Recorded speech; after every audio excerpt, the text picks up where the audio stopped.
As usual, Theo Cartwright was 15 minutes late. Such was her reliable precision in this, most friends now took account of her bad accounting and quietly wrote an adjusted time in their diaries, mental or otherwise. Most days she was at a loss to explain those minutes that slipped away to nothing between punctuality and arriving mid-apology, but this evening the delay was quite deliberate. She wanted to be late. There was a conversation waiting for her she felt quite incapable of conducting. The pub was on New Oxford Street, next to a shop that seemed solely to stock umbrellas.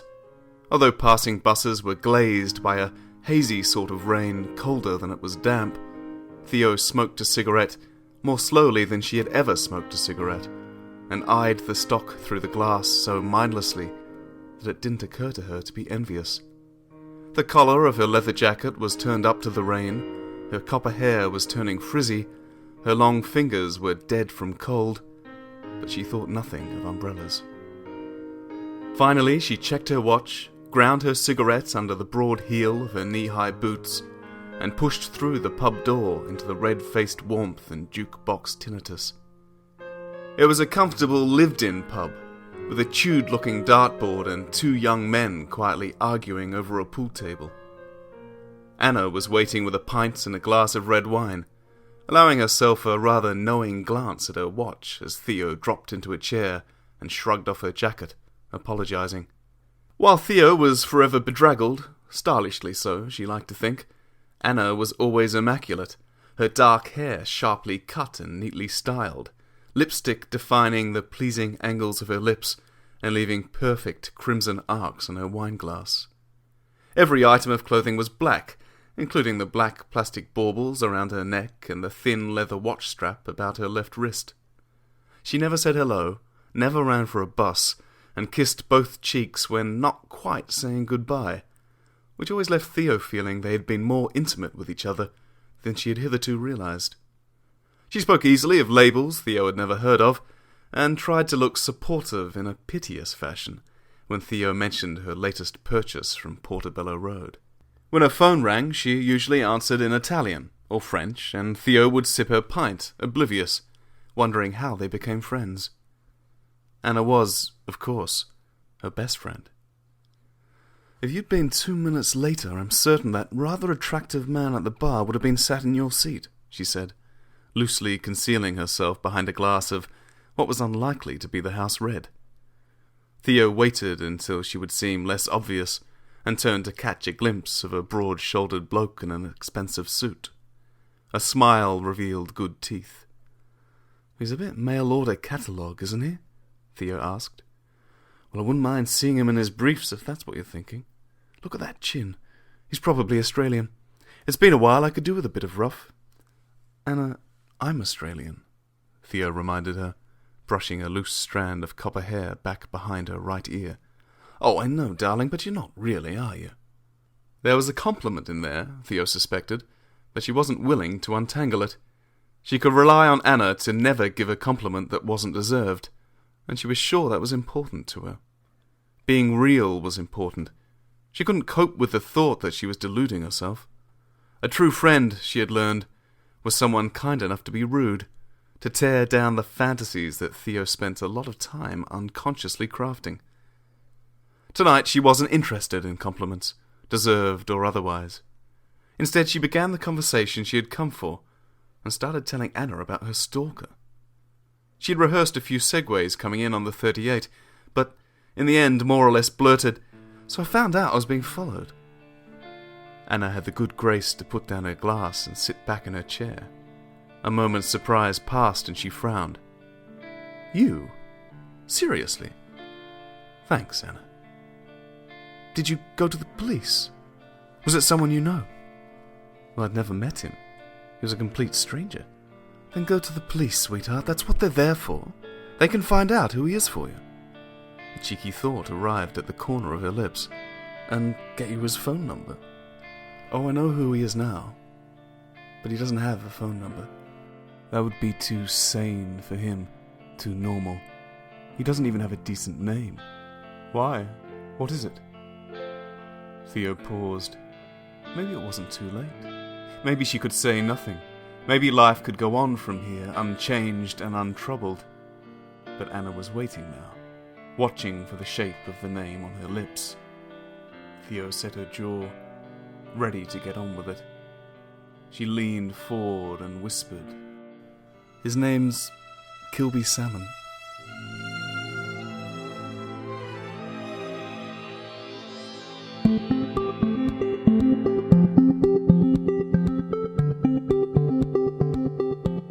Salmon Dusk, a series of short stories written and read by Myke Bartlett. Story 1. Sideways, Episode 1.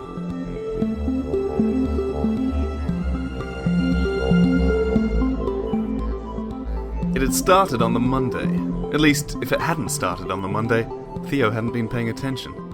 She was on a cigarette break outside the Soho bookstore in which she was usually the only occupant, let alone staff member, reading Henry Miller with one hand and lifting a silk cup with the other. Chance of a light? As a rule, Theo avoided eye contact with anyone who approached her on the street. If she was feeling generous, which, given the paucity of her pay, was less often than she would like, she would sometimes throw a pound in the right direction, but never a smile. Her early days in London, followed by every bib-wearing or clipboard-wielding nutter, had taught her it was bad practice. Today she kept her eye on Tropic of Cancer. It was quite rude, and sadly the closest thing she presently had to a sex life, and, silk cut clamped between teeth, fished a plastic lighter from her leather jacket and handed it to the man beside her. She was vaguely aware he was wearing a long coat of the type favoured for sleeping on park benches. When she heard the flint spark and the relieved first gasp, she put her hand out for the lighter, staying with Henry. Instead, the lighter dropped to the pavement by her boots, and, forgetting protocol, she looked irritably to her left. The man had gone. It was a reasonably quiet street, not far from Soho Square, and, although there were a few people about, none of them was a tall man in a long grey coat. A black cab pulled away from the opposite curb, and Theo felt a little embarrassed, worried how she must look. Theo picked up her lighter, stubbed out her cigarette, and took both inside. "That's it?" Anna was clearly disappointed. "I was waiting for him to follow you into the shop and shove his hand up your skirt." "Thanks, Anna. You didn't want to do it, but he was so forceful and so strangely attractive. His stubble left a rash on the side of your neck. That sort of thing." She sighed with a touch of theatrics, taken with her own picture. "Don't tell me you haven't been fantasizing about it since. You're a sad romantic, darling, and you're fooling nobody." A well-painted nail rang a note from her empty glass. "I'm going for another. I know you can't afford it, but would you like me to get you anything?" Theo wasn't ready to stop. She'd started, so she'd finish. Leaning forward, she grabbed both of Anna's hands in her own. "There's more," she said. Theo couldn't remember when she had started working at the bookstore. She had come to London with vague ideas of being a writer, as far as she remembered. The city had initially inspired her with its complex grandeur, then consumed her with its complex minutiae. Rent, phone bills, Oyster cards, TV licenses. Despite a degree, it had taken her weeks to find a job, staying in an overpriced hostel in Earl's Court, where a full breakfast was half a slice of toast. In the end, the only qualifications she had needed were an interest in books and no allergies to the 3 fat white cats that slept all day, every day, in the shop window. They belonged to the owner, who rarely came down from upstairs, except to scatter a few cat biscuits about the paisley carpet. Theo was sure she couldn't stand the owner, but it still troubled her that the feeling might be mutual. Anna was right. Theo was a sad romantic, who had never quite shaken the feeling that there was more to life, regardless of the evidence. After a few months in London, she realized that whatever secrets life was keeping, it was determined to keep them from her. There were 3 customers that afternoon, and between them and Henry Miller, they failed to keep Theo's mind occupied. She wasn't thinking about the man in the grey coat, not really. She was thinking about a programme she'd seen on BBC Two 3 nights earlier, about memory loss from mini strokes. Alcohol was to blame, apparently. Every time she woke with a black hole in events from a boozy evening, there was a corresponding black hole in her brain, where the grey matter had turned sodden and fallen away. As the afternoon wore on, she was more and more convinced what she had seen out of the corner of her eye hadn't been real. She was too sensible to think otherwise, and if she wasn't, she was sure she should be. Yet locking the door just after 6, actually 2 minutes before 6, but Theo had wound her watch forwards 10 minutes in an attempt to stymie her lateness, she saw the man again, in her periphery, standing on the street corner, both hands in the pockets of his long grey coat. Then she looked in his direction, and he wasn't there to be seen. She saw him a further 4 times on the journey home to her Stoke Newington studio, once in the reflection in a shop window, when she was looking through the glass at a pair of boots, once beside her as she felt up a broccoli in Sainsbury's, once behind her in the queue for the till, and finally when she caught a glimpse of his flailing coat disappearing up the winding stairs to the top floor of her bus home. For a man that was never there when she looked for him, she found he was leaving something of an impression. He was tall, dark hair, chaotic about a square jaw gone slightly soft. As he had run up the stairs of the number 38, she was sure she had seen a pair of cherry Doc Marten boots. It was the specific clarity of this last detail that troubled her the most. Reaching home, she bolted the door, peered through the curtains at the street below. When there was no sign of him, she cooked herself a small pasta, had a hot bath, drank a bottle of red wine, and slept with the lights on. Drink, now? Anna was growing impatient. Theo shook her head. I haven't told you about the cats yet. In the morning, Theo woke sure there had merely been some unusual quality to the previous day that led her to invent a man even more flighty than those she usually attracted. But then there he was again as her bus pulled away from the curb. There he was, standing by the fence across the road as she opened the shop for the day. When she had her first cigarette, she did so with some trepidation, constantly glancing about to the extent she worried a passing policeman would feel her collar.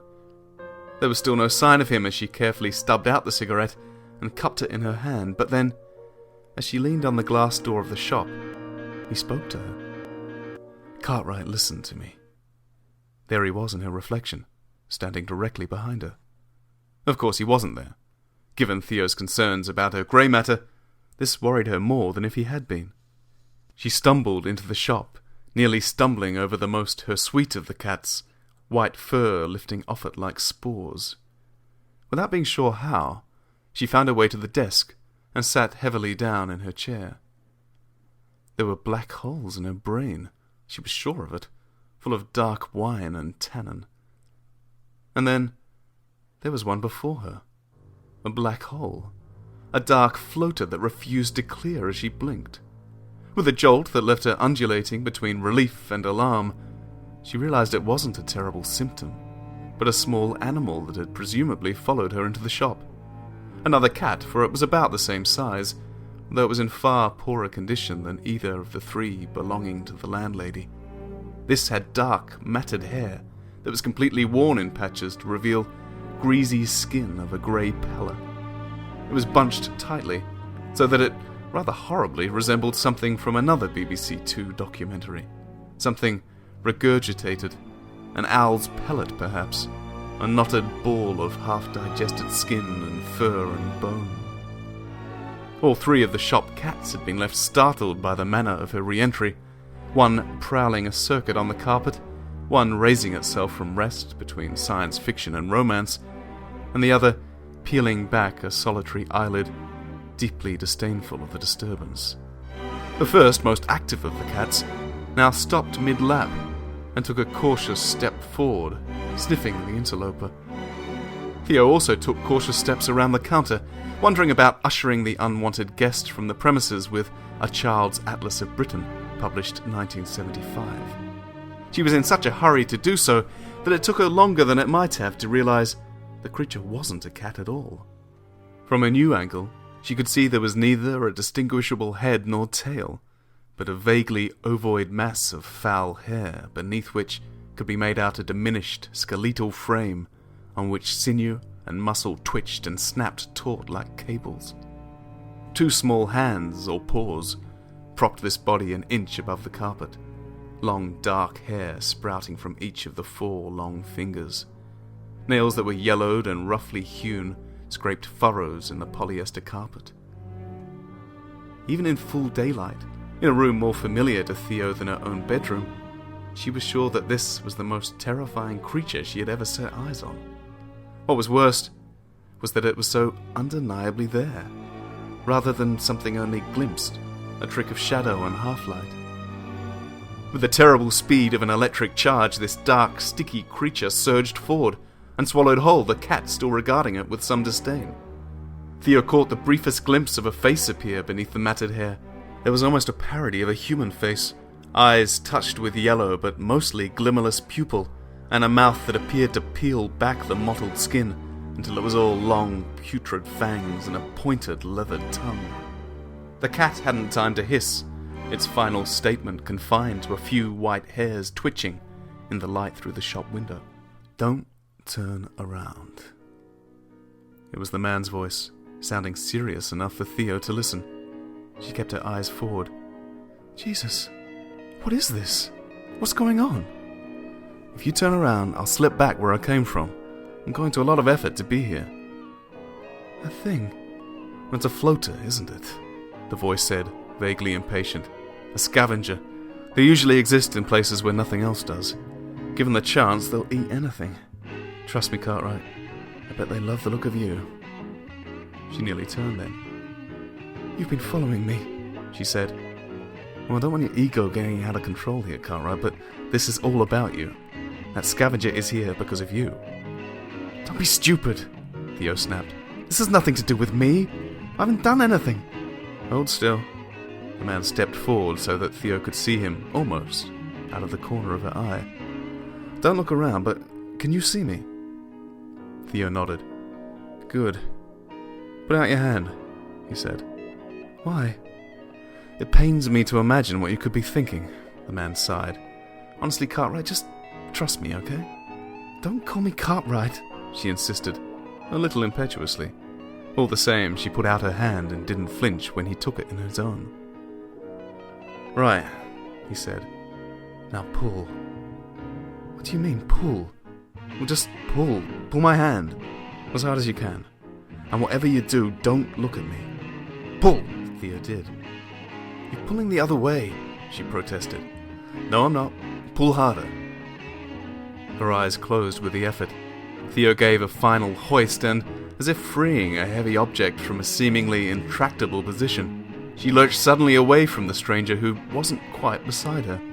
His hand still in hers, he came with her, landing awkwardly on top of her as they fell to the floor. Her knees were apart and he was between them. He smelled faintly of strong tea. Blue eyes shining, he smiled down at her. "Hello, gorgeous. You must have missed me." "Get off me!" "Oh, kick a man while he's down, Cartwright." The man jumped to his feet and, despite her protest, heaved Theo up by her elbow. Like a teacher escorting an errant pupil by the ear, he led her towards the door, keeping their backs to the wall at all times. The creature, or scavenger, or whatever, had clambered up a shelf against the far wall. It now hung upside down in front of a mismatched collection of Dickens, and Theo thought she could glimpse its curiously matte eyes watching her. Slowly and subtly, the man reached for the door, and the creature leapt to the counter, so quickly that it seemed to simply appear there in a disturbance of stationery. It held its position there, both hands tense. A single discoloured tooth jutted upwards, across a dark lip that was otherwise invisible. His left hand still halfway to the door, the man watched the thing as intently as it appeared to watch him. His waiting hand quivered, his knees shifted, and the creature pounced for his head.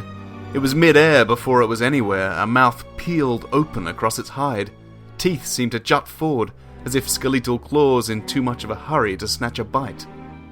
Quite casually, the man picked up the still dozing cat from its shelf by the scruff of its neck and threw it directly at the creature's maw. The creature snapped back, and the cat disappeared in a mercifully brief flurry of flesh and blood and white hair. Then Theo was on the pavement outside, and the man was slamming the door shut behind him. The sign there still said open, but after the briefest of thoughts he decided that, sod it, there was nothing he could do about it. With relief at either their escape or this decision, he sighed and began walking quietly in the direction of Oxford Street. His calmness in the wake of such strangeness and brutality appalled Theo, as did the hand still clasping her elbow. "You killed the cat," she said. "It was the cat or me? I hate cats." Theo felt for her forehead. A light sweat had it moist behind her fringe.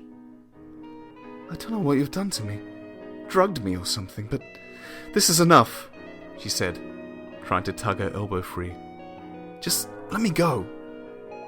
The man stopped walking and looked hard at her, disappointed. "You'd think no one would forget a face like mine. I guess whatever's happened to you didn't involve me then." "Why would anything involve you?"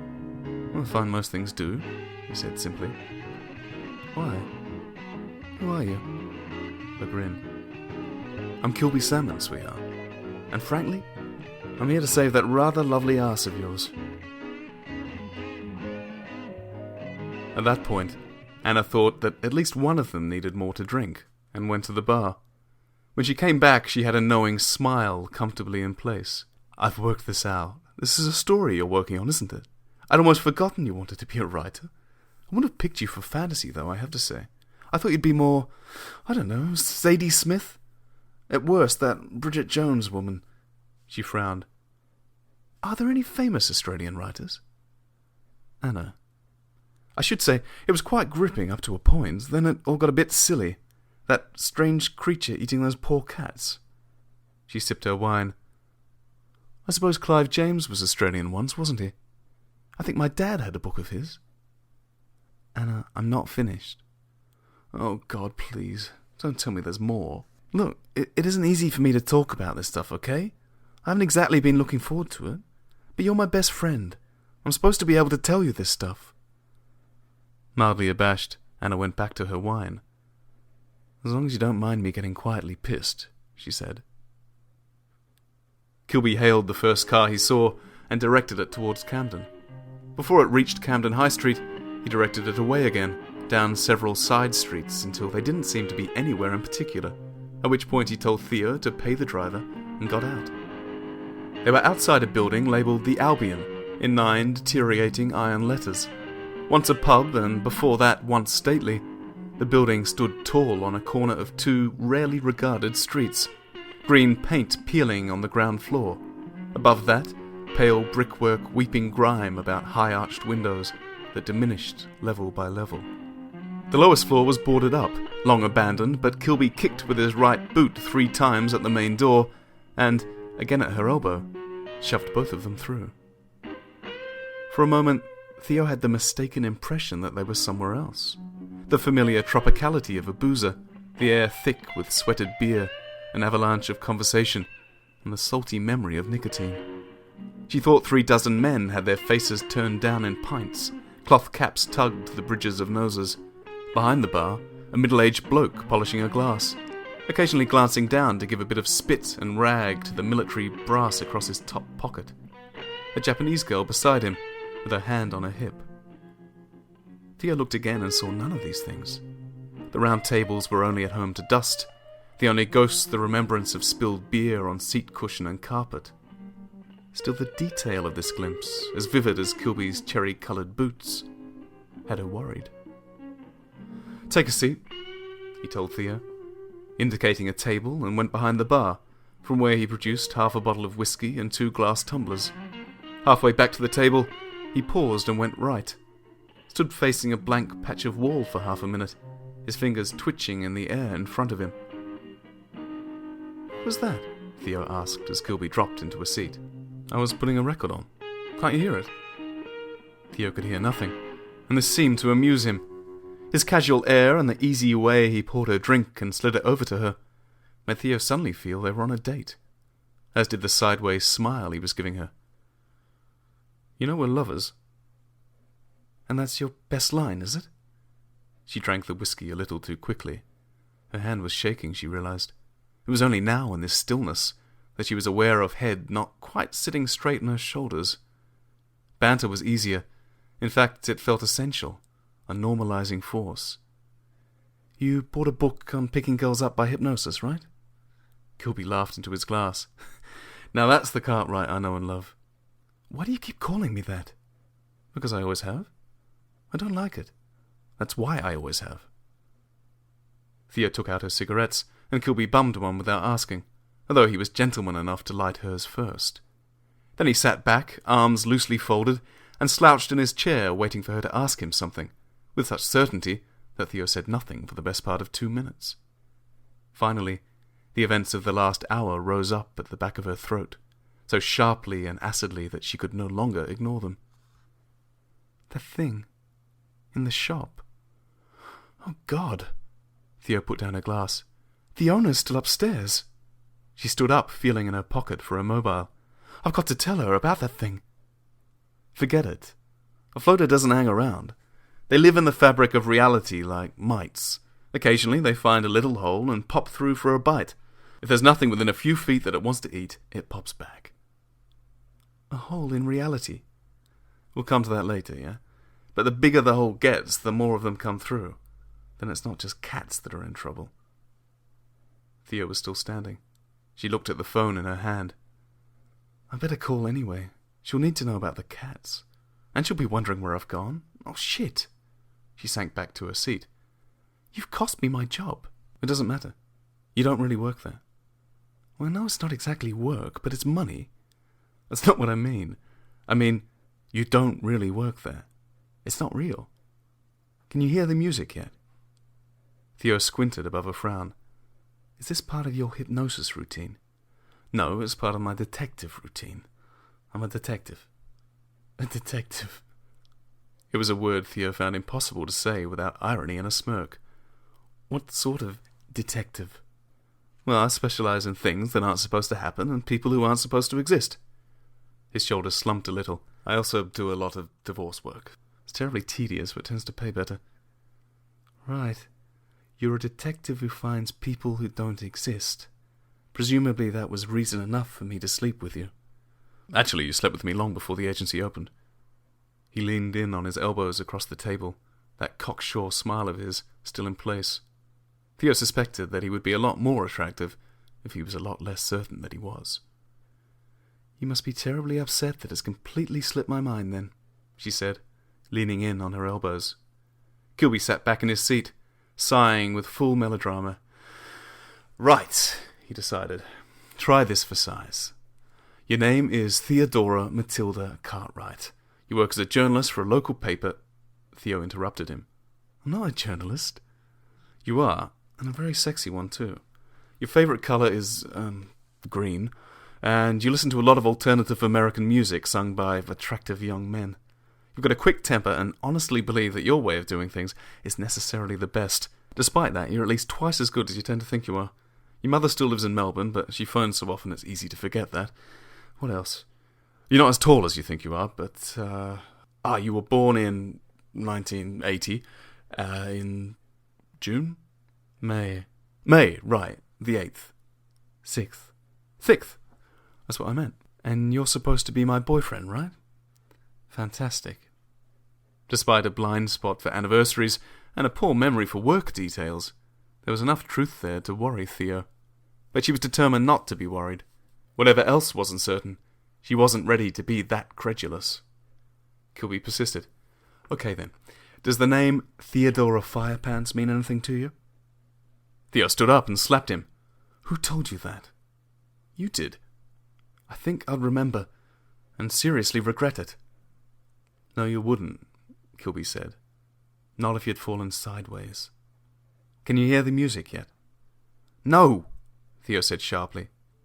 Didn't realize she could. Spiraling guitars, fast and jangly, a familiar chorus. She squinted, concentrating, as if trying to remember the next verse. Then warmth and chatter and full volume, the barman polishing medals and the barmaid looking sour, walls plastered with posters from the Second World War. Freedom is in peril, defend it with all your might. Other posters promising seaside retreats by first-class rail. Behind the bar, a naked woman sprawled across a calendar from 1977. Perhaps strangest of all, people were smoking inside. Theo had forgotten what that was like. Everything, punters included, appeared tinged the same yellowish brown, the air thick and warm with tobacco, giving her the uneasy sensation of being inside a smoker's dried, scarred lung. "What's happening?" Theo asked. "Where am I?" That easy smile again. Kilbey sat, arms folded, as the pub came to life around him. "Sideways," he said. "Sideways?" Theo nodded. She was ready to talk openly now, without worrying about pride.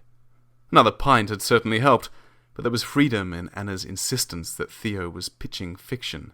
"You know when you wake up in the middle of the night, sure there's someone else in the room?" "There often is. It's the point where I tell him to get dressed and call a cab." "And sometimes you're sure you've seen something out of the corner of your eye, something that isn't there when you look. Again, you could be describing several ex-boyfriends." "That's the sideways dimension. A place where things almost are but don't quite exist. Things that don't have a place in the real world." Anna sighed a little, her glass paused near her lip, perhaps realizing she lacked an appropriate rejoinder, perhaps realizing she'd been listening after all. "Right. Interesting concept. I'm sure the kids will love it. And that's where this Kilbey came from, this sideways dominion." Theo paused, looked to the tabletop, where her fingers spun her empty glass in diminishing circles. Maybe she could still say nothing. Maybe she could stay happy.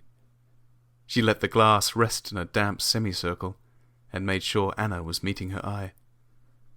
"No," she said. "It's where we are."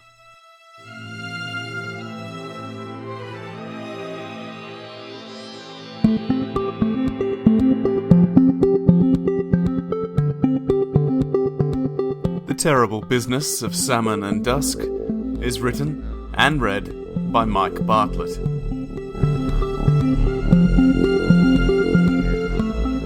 For more details, see mykebartlett.com. Thanks for listening.